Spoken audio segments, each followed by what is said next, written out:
जय हिंद दोस्तों, स्वागत है आप सभी का आपके अपने चैनल पर। हम लोग Uttar Pradesh special general knowledge की 25 क्वेश्चन रोज वाली सीरीज कर रहे थे। ये बहुत ही इम्पोर्टेंट सीरीज है और कई क्लासेस हो चुकी हैं, प्लेलिस्ट बनी हुई है, आप उसका लाभ उठा सकते हो।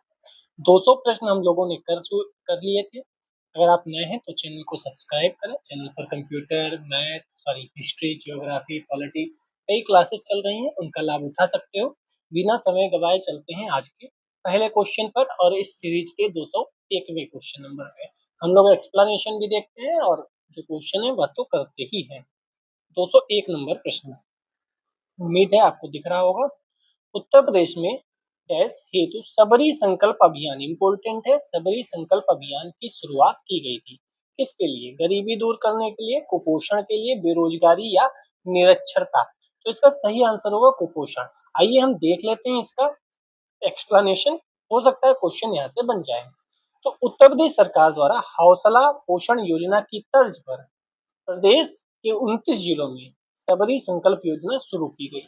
सबरी संकल्प योजना के तहत महिलाओं को कुपोषण से बचाने के लिए, ऐसी महिलाएं जिनका जीवन दैनिक मजदूरी पर निर्भर, यानी मजदूरी से संबंधित जो महिलाएं थी उनके लिए, तथा उनके 2 वर्ष तक के बच्चों को कुपोषण से दूर रखने के लिए 500 रुपया प्रति माह, 6 माह हेतु 3000 रुपए उनके बैंक खातों में भेजा जाएगा, यानी 6 महीने तक। 6 माह के बाद नवजात बच्चे के 2 वर्ष होने तक पोषण के लिए 500 रुपए प्रति माह की दर से प्रत्येक 6 माह पर दिया जाएगा। इस योजना में वही महिलाएं पात्र होंगी जिनकी आयु प्रसव के समय कम से कम 19 वर्ष हो तथा आंगनबाड़ी केंद्रों पर पंजीकृत हो। उनका प्रसव संस्थागत सरकारी या निजी नर्सिंग होम में होना अनिवार्य है, यानी कि घर पे ना हो, किसी न किसी हॉस्पिटल में होना चाहिए, चाहे वह निजी हो चाहे सरकारी। अब यहाँ से अगर स्टेटमेंट में क्वेश्चन बनेगा, 3 स्टेटमेंट बन गए, तो क्या क्या बन सकता है? तो पहला तो यही बन सकता है कि सबरी संकल्प योजना के बारे में, किस प्रदेश की है, ठीक है, उत्तर प्रदेश की, मध्य प्रदेश की या वहां से। दूसरा, महिलाएं वो जो मजदूरी कर रही हैं, ऐसी महिलाएं जिनका जीवन दैनिक मजदूरी पर। तीसरा, यहाँ से रुपयों पर क्वेश्चन बन सकता है कि 500 दिए जा रहे हैं कि 1000 दिए जा रहे हैं, ये फैक्ट पे स्टेटमेंट बन सकता है।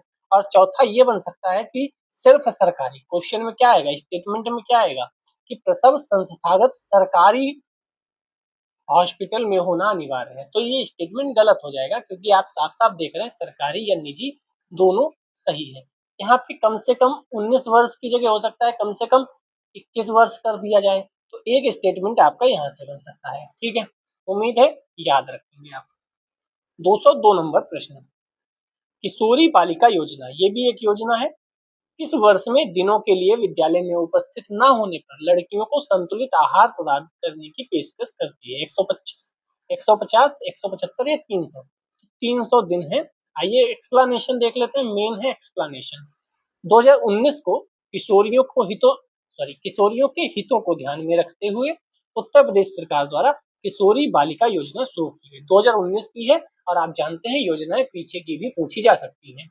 किशोरी बालिका योजना के अंतर्गत 11 से 14 वर्ष की स्कूल ना जाने वाली, ध्यान से देखिएगा, स्कूल ना जाने वाली बालिकाओं का पोषण आहार के रूप में मोटा अनाज, बाजरा, कोदो, मक्का, रागी, घी, चना आदि दिया जा रहा है। यह योजना प्रदेश के सभी जिलों में संचालित की जा रही है। तो 2019 में, ठीक है, किशोरी बालिका योजना कौन सी? जो 11 से 14 वर्ष की है, स्कूल ना जाने वाली, ठीक है। तो किशोरी बालिका योजना वर्ष में 300 दिनों के लिए विद्यालय में उपस्थित न होने पर लड़कियों को संतुलित आहार प्रदान करने की पेशकश करती है। 300 याद रखिएगा। 203 पे चलते हैं। प्रधानमंत्री किसान सम्मान निधि योजना इंपॉर्टेंट है, क्वेश्चन आ सकता है, के तहत लाभ प्राप्त करने के संबंध में उत्तर प्रदेश राज्य को कौन सा स्थान प्राप्त किया है? पहला, दूसरा, तीसरा, चौथा। अब ये आप बिना पढ़े भी आंसर दे सकते हो, कौन सा है? पहला है। क्यों? जनसंख्या ज्यादा है, जनसंख्या ज्यादा है तो किसान भी ज्यादा है, और आप जानते हैं हमारा यूपी जो प्लेन एरिया है वो खेती होती है, गंगा, यमुना, घाघरा, शारदा, गोमती, कितनी नदियां हैं, तो सिंपल सी बात है फर्स्ट ही होगा। इसीलिए आप बिना पढ़े भी इसका आंसर दे सकते थे। प्रधानमंत्री किसान सम्मान निधि योजना की शुरुआत कब हुई? 2019 में हुई। इसके तहत सभी किसानों को 6000 प्रति वर्ष वित्तीय सहायता प्रदान की जाएगी। प्रधानमंत्री किसान सम्मान निधि योजना के तहत लाभ प्राप्त करने के संबंध में उत्तर प्रदेश पहला स्थान रखता है, जनसंख्या ज्यादा है। यहाँ सबसे अधिक किसानों को सीधे लाभ मिला। उदाहरण के लिए 20वीं किस्त जो अप्रैल जुलाई 2025 में यूपी में 2.5 करोड़ से अधिक लाभार्थी। तो देखो इतने कम तो हो नहीं गए होंगे, तो यही डेटा अगर आप याद कर लेंगे तब भी ठीक है। अन्य राज्य से कहीं अधिक है, 2.5 करोड़ से अधिक लाभार्थी, 2.5 करोड़ से अधिक लोगों को उत्तर प्रदेश में 6,000 प्रतिमाह सरकार दे रही है। बहुत सही, 2.5 करोड़ से अधिक लाभार्थी, इतना तो कई देशों की जनसंख्या नहीं है भाई साहब। 204। और इस स्कीम की वजह से हो सकता है कई ऐसे नए किसान बन गए हों जिनके खाते में रुपया है, इसलिए वह 1 बीघा के जोतकार है। कोई हो सकता है 2 बीघा का जोतकार है, ठीक है, ऐसा हो सकता है ना कि पहले पिताजी के पास जमीन थी और ये रुपए 6,000 भी बहुत होते हैं, हमारे भारत के लोगों को जानते ही हैं आप। पिता ने हर बेटे के नाम 2-2 बीघा करा दी, 4 बेटे थे, 2 बीघा 2 बीघा 2 बीघा 2 बीघा, ठीक है। अब ये चारों क्या बन गए, किसान बन गए, 2-2 बीघा खेत के। पिताजी तो हैं किसान, पहले केवल पिताजी को मिलती क्योंकि किसान कौन था, पिताजी। अब कौन है, 5 लोग हैं, तो 6 चौक 24,000 रुपए साल के एक्स्ट्रा आने लगे। ऐसा भी हुआ होगा क्योंकि भारत है, भारत में यूपी है, आप समझ रहे हैं। उत्तर प्रदेश सरकार की एक जिला एक उत्पाद, ये क्वेश्चन आना तय है। एक जिला एक उत्पाद बहुत ही इम्पोर्टेंट है, कई जगह पे सक्सेसफुल है, कई जगह पे जबरदस्ती एक जिला एक उत्पाद बनाया जा रहा है। उतना फेमस नहीं है चीजें, फिर भी कि हो जाएगा, लेकिन कुछ चीजें फेमस है, जैसे आप जानते हैं आगरा का पेठा, बनारस का पान, कहीं का लड्डू, कहीं का कुछ ना कुछ फेमस है। लेकिन कुछ ऐसे जिले हैं जहाँ कुछ नहीं फेमस है, फिर भी वहाँ कुछ ना कुछ तो वन डिस्ट्रिक्ट वन उत्पाद के तरीके से चीजें चलाई जा रही हैं। योजना का लक्ष्य उत्तर प्रदेश में इसको प्रोत्साहित करना है, कृषि को नहीं, डिजिटल को नहीं, स्वदेशी, स्वदेशी भाई, स्वदेशी, स्वदेशी। आप कमेंट में बताएं आपका जिला कौन सा है और एक जिला एक उत्पाद के तहत क्या चीज मिलती है। वन डिस्ट्रिक्ट वन प्रोडक्ट योजना योगी सरकार द्वारा उत्तर प्रदेश के सभी जिलों को विकसित करने, उन्हें एक नई पहचान दिलाने के लिए 2018 को शुरू की गई। इम्पोर्टेंट ये है, ये क्वेश्चन पूछे जाएंगे, एक तरफ योजनाएं वगैरह और एक तरफ उसके ईयर। 2018 अभी ऊपर देखा था, 2019 की एक स्कीम थी, एक 2020 की स्कीम योजना थी, ऐसे ये पूछ ली जाएंगे, तो ईयर याद रखिएगा। इस योजना का उद्देश्य जिले की भौगोलिक स्थिति के अनुसार बेहतर उत्पादन करना है, जिससे क्षेत्र के युवाओं को इस क्षेत्र में ही रोजगार मिल सके, इससे पलायन की समस्या कम होगी। मैं अपने जिले को देखता हूँ, फिर याद आता है कि भाई हमारा जिला तो बहुत पीछे है। यह योजना सर्वप्रथम जापान के ओइटा के गवर्नर मोरिहिको हिरामालू ने वर्ष 1975 में शुरू की गई थी। स्टेटमेंट में क्वेश्चन आ सकता है, तो हो सकता है पूछ दें यह योजना कहाँ से प्रभावित है, कहाँ से हम लोगों ने सीखा है, या कहाँ पहली बार हुई थी, ऐसा कुछ तो जापान याद रखिएगा।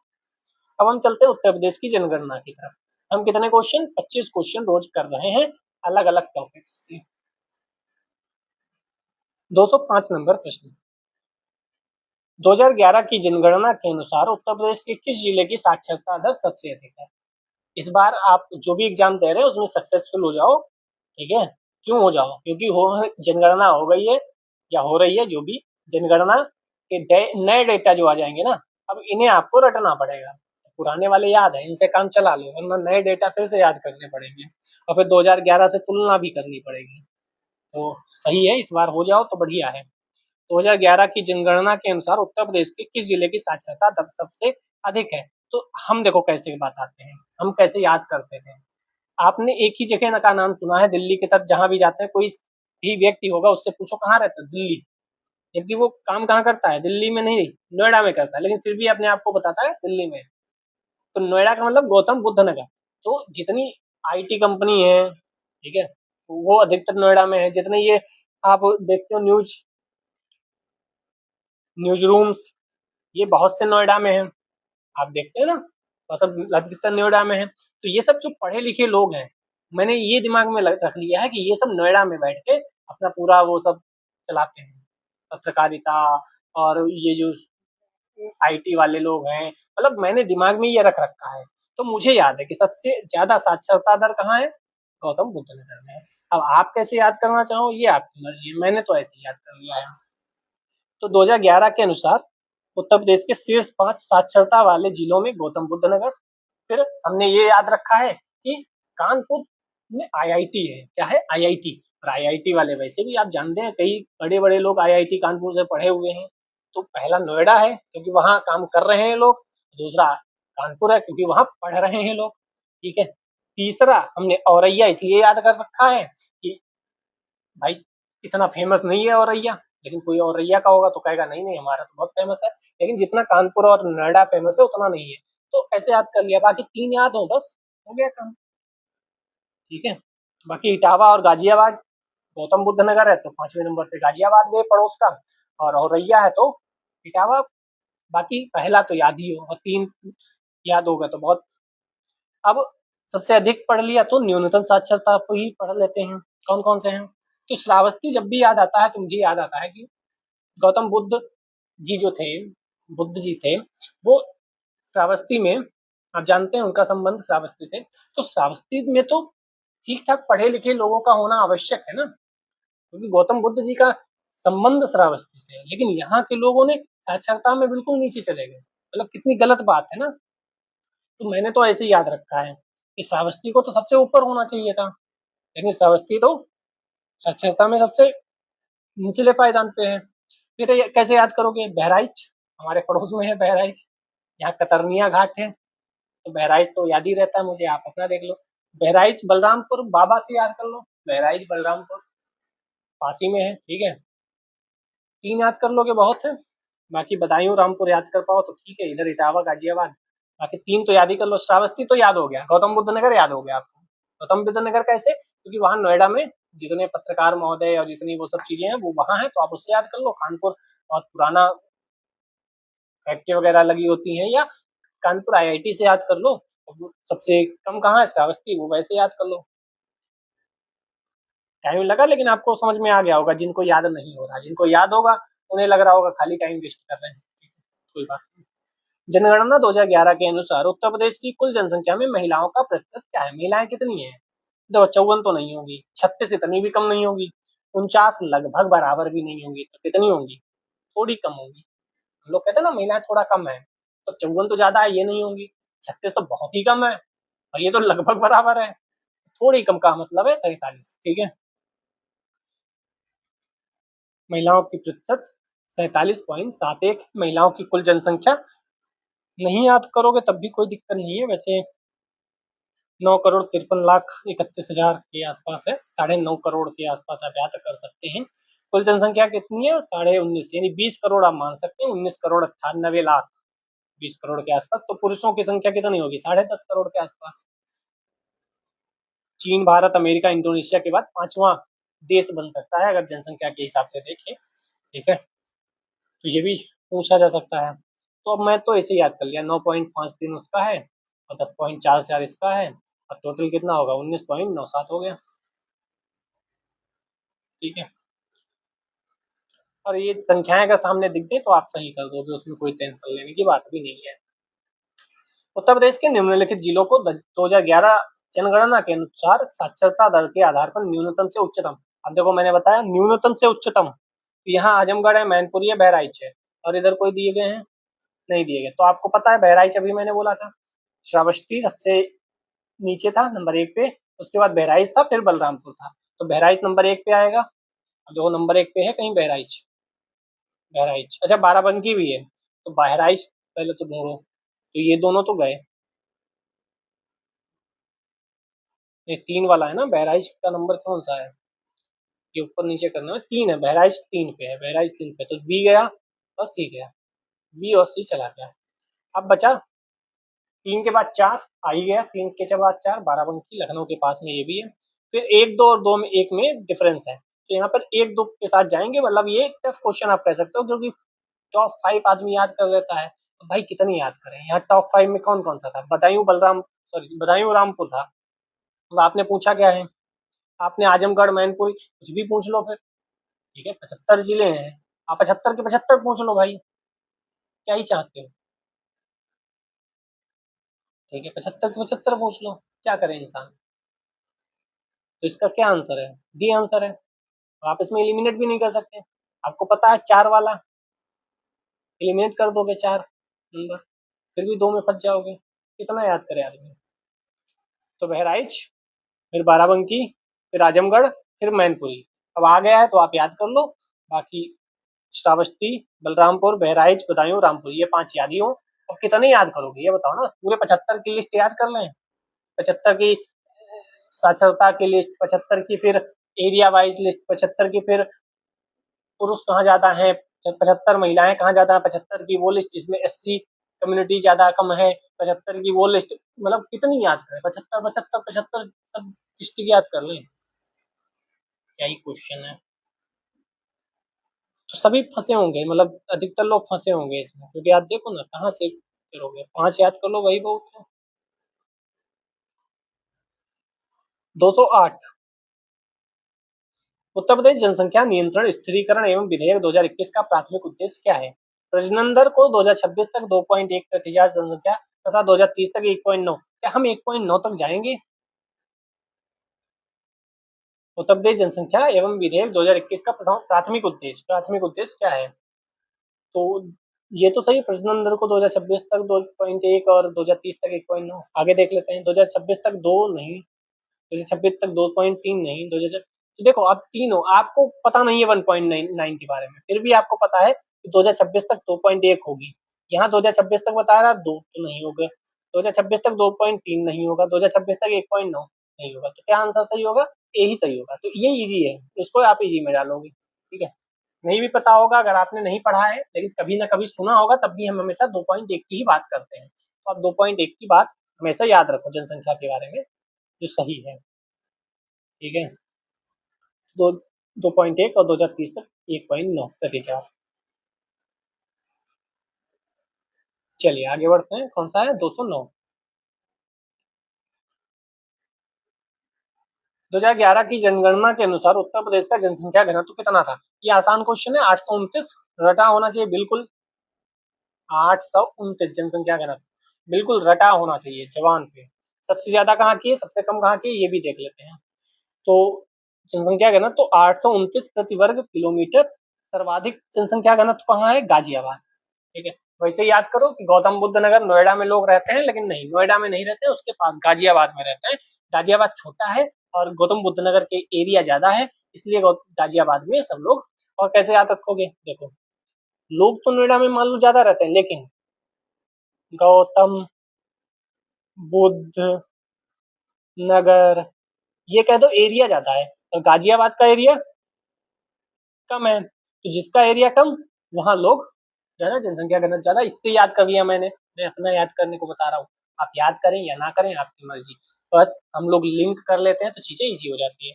फिर आपको वाराणसी भी छुटकू सा दिखता होगा। ठीक है, आपने अगर मैप देखा होगा, वाराणसी भी छोटा सा दिखता है। तो ये दोनों सर्वाधिक जनसंख्या घनत्व है। ठीक है।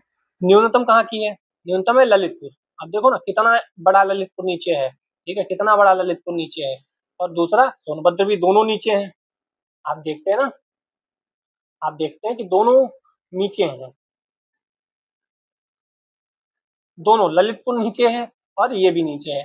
तो ललितपुर का एरिया ज्यादा है और सोनभद्र का एरिया ज्यादा है। तो आप न्यूनतम जनघनत्व तो कहाँ होगा? इन्हीं दोनों जगह होगा। याद हो गया? आई रिपीट, जनसंख्या घनत्व आई थिंक आपको पता होगा, मुझे लगता है आपको पता होगा। तो गाजियाबाद आप याद कर लो, फिर आप वाराणसी याद कर लो, क्योंकि इसकी जगह कम है, इसकी जगह कम है, इससे याद कर लो।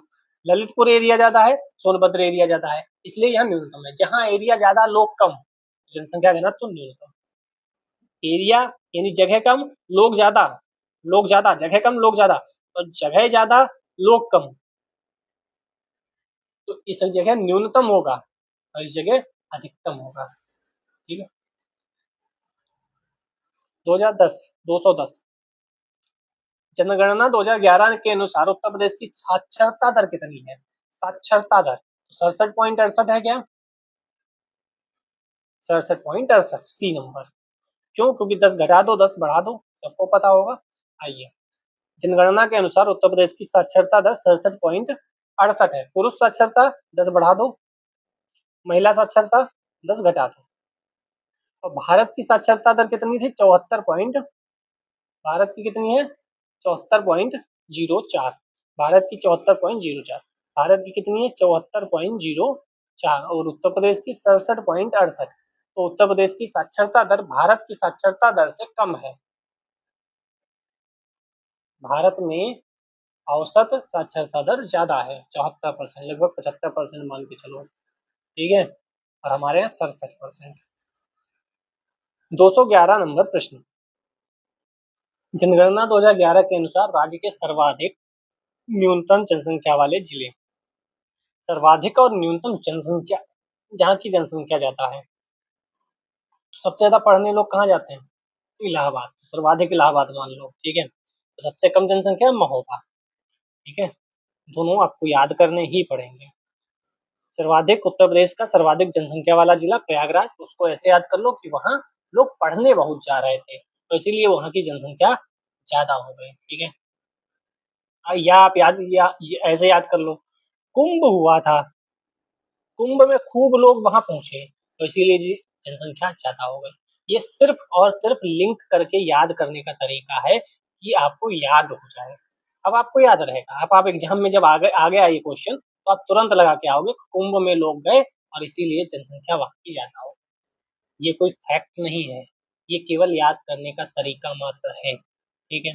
न्यूनतम जनसंख्या कहाँ की है? महोबा। तो महोबा के याद कर लो कि वहां मोह भंग हो गया। क्या हो गया? मोह भंग हो गया, इसलिए वहां से लोग चले गए, लोग कम बचे, इसीलिए जनसंख्या कम है। क्या हुआ? महोबा से मोह भंग हो गया, महोबा से मोह भंग हो गया, इसीलिए वहां से लोग चले गए। मुझे तो याद हो जाता है, आपको पता नहीं। 212, 2011 की जनगणना के अनुसार उत्तर प्रदेश का सर्वाधिक साक्षर जनपद कौन सा था? सर्वाधिक साक्षर अभी तो पढ़ के आए थे, गाजियाबाद, कानपुर नगर, लखनऊ, जौनपुर। तो अभी हमने बताया था सबसे ज्यादा पढ़े लिखे लोग नोएडा में, यानी गौतम बुद्ध नगर, नोएडा का मतलब गौतम बुद्ध नगर। दूसरे नंबर पर आएगा आईआईटी कानपुर, आएगा आईआईटी कानपुर। बहुत से लोग आपने देखे होंगे, बड़े बड़े लोग कह रहे हैं हम आईआईटी कानपुर से पढ़े हैं। तो 5 सर्वाधिक साक्षरता, गौतम बुद्ध नगर, कानपुर, औरैया, इटावा, गाजियाबाद, ठीक है। उम्मीद करता हूँ चीजें समझ में आई होंगी। अब उत्तर प्रदेश कृषि के कुछ क्वेश्चन कर लेते हैं, क्योंकि हमें कितने क्वेश्चन करने हैं? 25। समय अगर टाइम ज्यादा लग रहा है तो यहाँ पर स्पीड वगैरह, क्वालिटी वगैरह बढ़ा घटा सकते हो, लेकिन समझ में तो आ रहा होगा, चीजें याद हो रही होंगी, ये उम्मीद है। 213, उत्तर प्रदेश को कितने कृषि जलवायु क्षेत्रों में विभाजित किया गया है? रट लो, बिल्कुल, क्या कर लो? रट लो। इतने क्वेश्चन पूछा जा चुका है, इतना क्वेश्चन पूछा जा चुका है, इतना क्वेश्चन पूछा जा चुका है, इतना क्वेश्चन पूछा जा चुका है, कोई लिमिट नहीं है। कितने? 9। कितने? 9। 11 भी आंसर है दूसरे क्वेश्चन का, वो क्वेश्चन दूसरा है। अगर किसी के दिमाग में 11 आ रहा है तो वह क्वेश्चन दूसरा है। यहाँ किसकी बात हो रही है? कृषि जलवायु क्षेत्रों में, कृषि कृषि कृषि कृषि, कितने? 9। कौन कौन से, आइए देखते हैं। हो सकता है अब की बार ये पूछ दे, क्योंकि 9 कई बार पूछा है। तो एक तो भाबर तराई मैदानी क्षेत्र, जो ऊपर नेपाल से लगा है, ठीक है, जहाँ आपका दुधवा नेशनल पार्क है, उधर की ओर तराई। फिर आपका आएगा पश्चिमी मैदानी क्षेत्र, पश्चिम का लेकिन मैदानी वाला। फिर मध्य पश्चिमी मैदानी, पश्चिमी के मध्य, मध्य वाला, मध्य पश्चिमी। फिर दक्षिणी पश्चिमी। तो याद करके देखो, भाबर तराई तो अलग हो गया, ऊपर वाला, ठीक है। अब पश्चिमी में कितने हैं? तो पश्चिमी मैदानी, मध्य पश्चिमी, दक्षिण पश्चिमी। तो पश्चिमी में आप देखोगे 3 है, पश्चिमी, मध्य पश्चिमी, दक्षिण पश्चिमी, ठीक है। अब आप आ जाओ मध्य मैदानी, पश्चिमी अब हट गया, मध्य का भी तो एक होगा, हाँ होगा। अब देखो बुंदेलखंड तो आपको पता ही है, कोई दिक्कत ही नहीं। विंध्य क्षेत्र आपको पता ही है, कोई दिक्कत नहीं। पूर्वी मैदानी, अभी तक पश्चिम पश्चिम चल रहा था, पूर्वी में 2 है, उत्तर पूर्वी और पूर्वी। आ जाओ फिर से याद कर ले, 3 तो आप अलग से याद करो, भाबर तराई, बुंदेलखंड, विंध्य, ये तो तीनों अलग हैं, ठीक है। मध्य भी याद कर लो, क्योंकि मध्य तो एक रखोगे ना, हाँ रखेंगे, मध्य रख दिया। तो पश्चिम में 3 है, कौन कौन से? एक पश्चिम है, एक मध्य पश्चिम है, एक दक्षिण पश्चिम है, ठीक है। दक्षिण हो गया, हाँ हो गया। पश्चिम हो गया, हो गया। तो अब एक पूर्वी रख दो और एक उत्तर पूर्वी रख दो, दक्षिण पश्चिम होगा, उत्तर पूर्वी होगा। क्या समझ में आया? समझ में ये आया, एक भाबर तराई, एक बुंदेलखंड, एक विंध्य, एक मध्य, ये 4 तो अलग हैं, ठीक है, अलग है। पश्चिमी, फिर दक्षिण पश्चिमी, फिर मध्य पश्चिमी, ये 3 हो गए। हाँ, तो पूर्वी अब दक्षिण पश्चिमी के साथ चला गया, तो उत्तर पूर्वी के साथ चला जाएगा। नॉर्थ ईस्ट, वैसे भी आप लोग भारत में नॉर्थ ईस्ट बहुत कहते होंगे, तो नॉर्थ किसके साथ जाएगा? नॉर्थ ईस्ट के साथ जाएगा। तो साउथ वेस्ट के साथ जाएगा, साउथ वेस्ट मानसून आता है। कैसे भी याद कर लो, लेकिन मुझे लगता है ये क्वेश्चन यहाँ से आपकी 9 पूछेगा नहीं, इनमें से पूछेगा, क्योंकि 9 बहुत बार पूछ चुका है। अब आपको ये स्टेटमेंट अगर दिख गए आपके एग्जाम पेपर में, तो आपको मेरी बात याद आ जाएगी। North east, east, south west, west, मध्य वेस्ट, ठीक है, मध्य, भाबर, बुंदेलखंड, विंध्य। गुड। 214, उत्तर प्रदेश का धान का कटोरा कहे जाने वाला जिला, कतई याद कर लो, चंदौली। क्या है? चंदौली। क्या है? चंदौली। धान का कटोरा कौन है? चंदौली। ठीक है, राइस, चंदौली, चंदौली, चंदौली। चंदौली जिले को उत्तर प्रदेश का धान का कटोरा कहा जाता है। यह जनपद झरी जरदोजी के लिए भी प्रसिद्ध है। इस जिले का गठन वाराणसी से अलग करके 1997 में किया गया था। स्टेटमेंट में आएगा तो ये स्टेटमेंट में भी क्वेश्चन पूछे जा सकते हैं दोनों। ठीक है, 215 पे चलते हैं। रेपीसीड सरसों के उत्पादन में उत्तर प्रदेश का स्थान क्या है? ये आर्थिक सर्वेक्षण 2023-24 के अनुसार पूछा गया है। अब आप नए डेटा के अनुसार याद कर लीजिएगा। अभी इस समय हमारा दूसरा था, एक पहला शायद राजस्थान का था, तो उत्तर प्रदेश का दूसरा स्थान था। रेपीसीड और सरसों में उत्तर प्रदेश दूसरा स्थान था। हाँ, राजस्थान पहले नंबर पे था, क्योंकि वहाँ थोड़ा सा जमीन वैसी है, तो वहाँ ये सब चीजें हो जाती हैं, मोटा अनाज भी वहाँ हो जाता है। ठीक है, 2023-24 के अनुसार है, आप 2025-26 के अनुसार पढ़ लें। ठीक है, 216, उत्तर प्रदेश कृषि उत्पादन मंडी विधेयक 2020 की धारा में संशोधन के अनुसार मंडी शुल्क का अधिकतम प्रतिशत कितना है? मंडी उपयार्ड के मालिक लाइसेंसधारी उपयोगकर्ता शुल्क के रूप में एकत्र कर सकते हैं। तो 10% नहीं, 50 नहीं, 75 नहीं, 32 नहीं, कितने? आइए देखते हैं। ई इसका आंसर सही होगा। उत्तर प्रदेश कृषि उत्पादन मंडी, ये मंडी सचिव में आया था, इसीलिए मंडी का क्वेश्चन है। आप अगर ना याद करना चाहें तो ना याद करें, आपके में आएगा भी नहीं। अधिकतम 25% एकत्र कर सकता है। शुल्क मंडियों के रखरखाव विकास के लिए खर्च किया जाता है। ठीक है, 217 नंबर प्रश्न इंग्लिश में है, उधर हिंदी में पढ़ लेते हैं।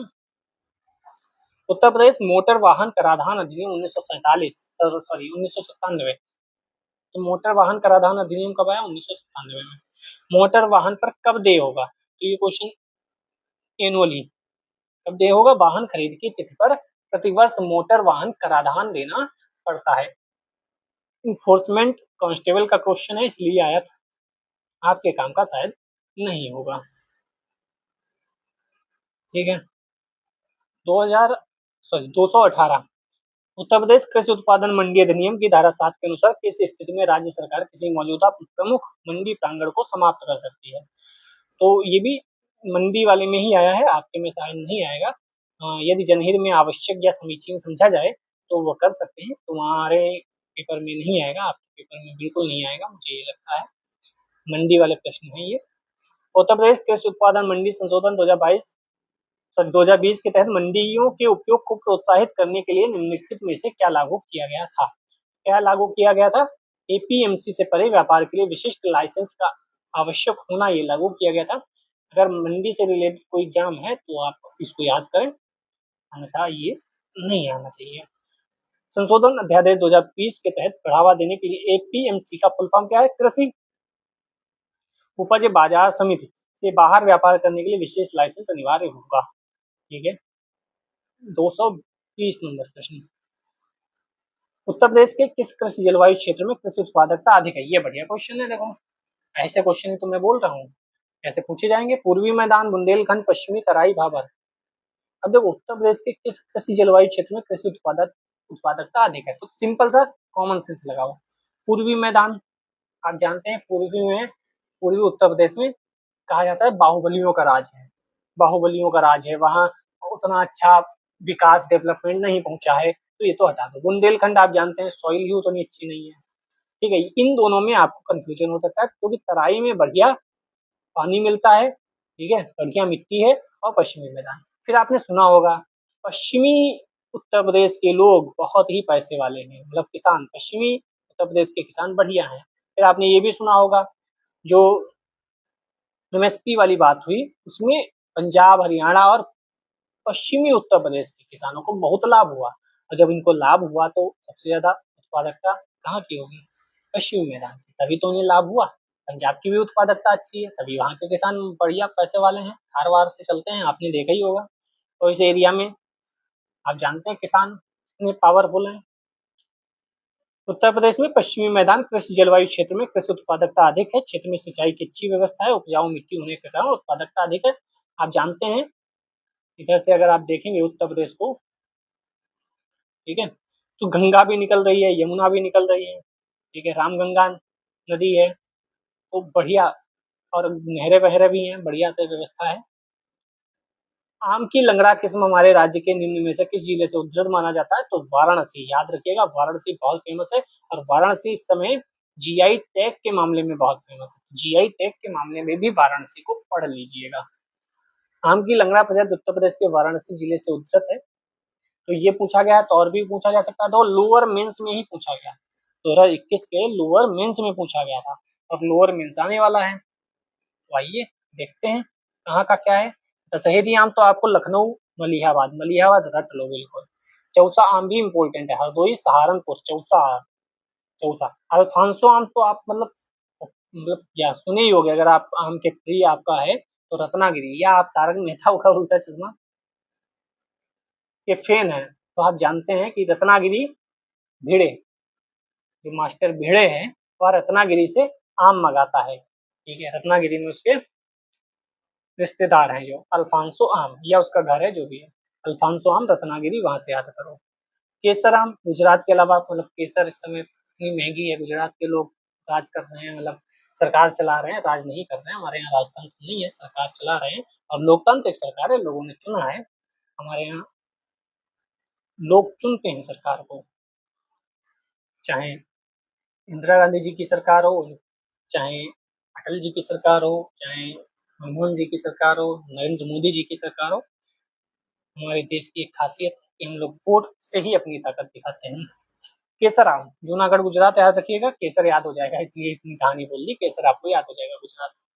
हिमसागर किशनभोग इतना इंपॉर्टेंट नहीं है, बादामी सफेदा आंध्र प्रदेश, बॉम्बे तोतापुरी, नीलम रसपुरी, मालगुआ, मतलब लक्ष्मण भोग, इमाम, फजली इमाम, पानी, गुलाब खास, वनराज।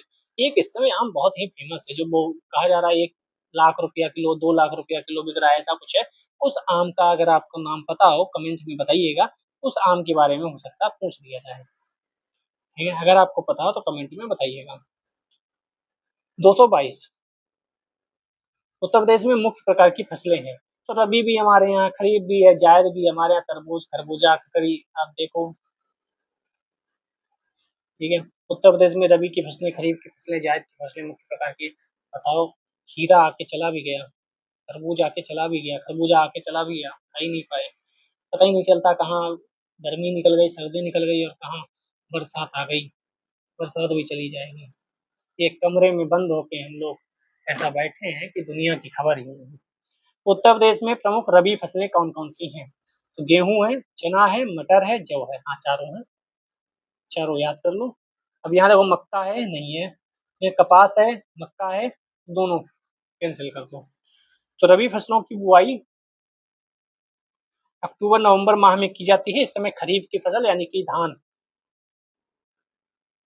हो रहा है बढ़िया से। कटाई मार्च अप्रैल में होगी, सर्दियों में रबी की फसल, आप जानते हैं वेस्टर्न डिस्टर्बेंस जो होता है, भूमध्य सागर से पानी आता है, उससे सर्दियों में बारिश होती है, वो बहुत ही लाभदायक होती है, वो भी पूछा जाता है।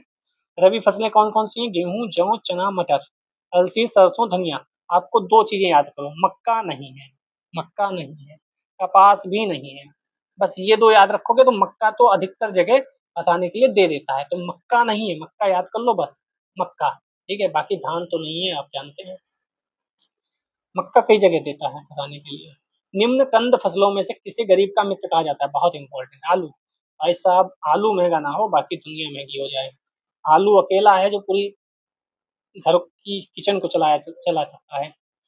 आलू का सब्जियों में अपना एक महत्वपूर्ण स्थान है। इसकी उत्पादन क्षमता अन्य फसलों से अधिक है, सस्ती फसल है, कारण इसे गरीबों का मित्र कहा जाता है। एक समय था जब 2 रुपया किलो भी, अभी हाल फिलहाल में, बहुत ज्यादा साल पुराने नहीं, 2 रुपया किलो भी आलू मिलता था। 20 के 5 किलो ले लो, अब तो 5 किलो मिलते ही नहीं है, क्योंकि बारिश का भी कोई लाना देना नहीं है, कब हो जाए कब नहीं हो। और आप जानते हैं आलू से आदमी शिफ्ट हो रहा है किसी और फसल की तरफ भी।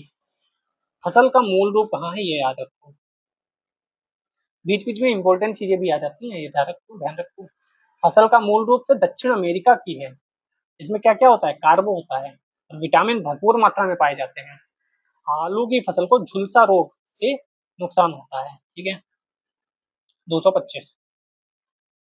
17-18 के अनुसार दालों के वैश्विक उत्पादन में भारत का स्थान क्या है। उत्पादन में भी पहले स्थान पे, खपत में भी पहले स्थान पे, मंगाने में भी पहले स्थान पे।